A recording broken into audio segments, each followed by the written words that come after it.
Assalamualaikum warahmatullahi wabarakatuh. Alhamdulillahirrabbilalamin. Wassalatu wassalamu ala ashrafil anbiya'i wal mursalin wa ala alihi wassobi rasulillahi ajmain. Baiklah, yang saya hormati Bapak dosen pengampu mata kuliah metodologi studi Islam, dan yang saya hormati teman-teman yang melihat video ini. Perkenalkan, nama saya Diah Ayu Permatasari. Saya mahasiswi Universitas Islam Negeri Sultan Syarif Kasim Riau, jurusan Peternakan semester 6. Baiklah, di sini saya akan menjelaskan tentang sumber-sumber ajaran. Di dalam sumber-sumber ajaran terdapat 3 jenis pembagian. Yang pertama Al-Quran hadis, yang kedua hadis, yang ketiga ijtihad. Mari kita bahas satu persatu. Yang pertama Al-Quran hadis. Islam menurut Al-Quran ialah agama terakhir yang diturunkan kepada Nabi Muhammad SAW sebagai Nabi dan Rasul, dan untuk pedoman hidup umat manusia hingga akhir zaman nanti.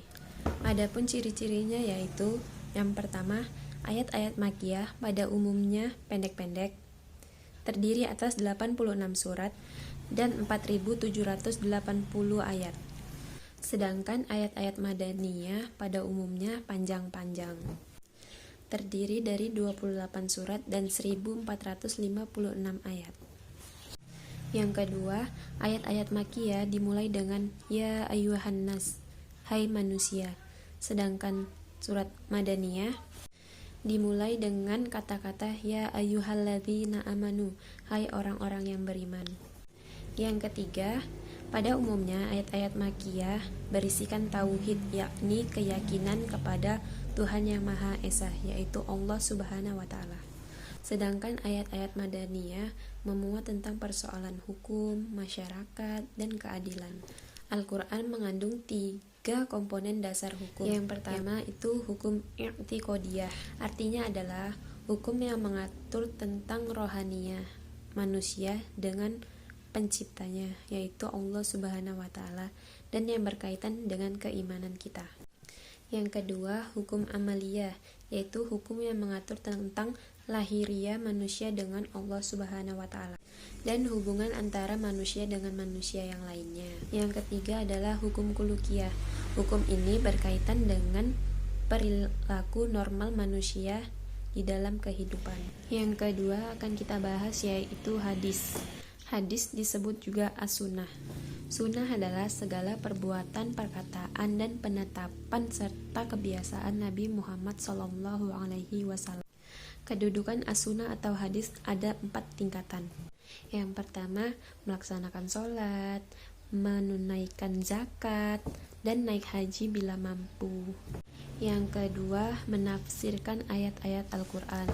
Yang ketiga yaitu mengikuti pola hidup Nabi Muhammad SAW adalah suatu perintah dari Allah Subhanahu wa Ta'ala.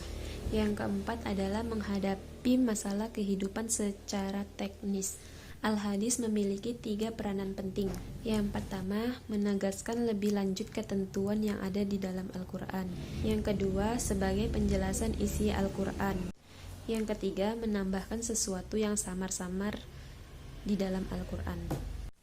Adapun hubungan as-sunnah dengan Al-Quran yaitu yang pertama sebagai bayan, yaitu menerangkan ayat-ayat yang umum. Yang kedua sebagai takrir, yaitu memperkuat atau memperkokoh Al-Quran. Yang ketiga sebagai bayan taudih, menerangkan maksud dan tujuan sesuatu. Adapun perbedaan antara Al-Quran dan as-sunnah sebagai sumber hukum. Yang pertama, Al-Quran itu bersifat qat'i atau mutlak kebenarannya. Yang kedua, seluruh isi Al-Quran pasti dijadikan sebagai pedoman hidup. Yang ketiga, Al-Quran sudah autentik lafaz dan maknanya. Selanjutnya kita akan bahas jenis-jenis hadis.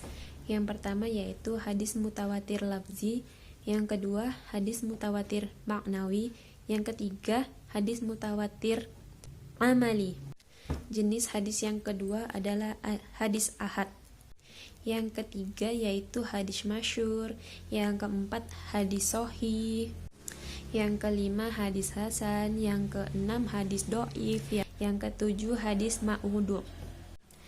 Yang terakhir kita bahas yaitu tentang ijtihad. Ijtihad dari segi bahasa berasal dari kata ijtihadah yang berarti rajin, giat, dan bersungguh-sungguh dalam mencurahkan kemampuan. Menurut bahasa, ijtihad ialah berupaya serius dalam berusaha atau bersungguh-sungguh dalam melakukan suatu kegiatan. Baiklah, mungkin hanya itu yang dapat saya jelaskan dan saya paparkan. Apabila ada banyak kekurangan dari kata-kata saya atau penjelasan saya yang kurang dimengerti oleh teman-teman, saya mohon maaf yang sebesar-besarnya karena saya juga dalam tahap belajar, dan semoga ilmu yang saya sampaikan bermanfaat bagi kita semuanya.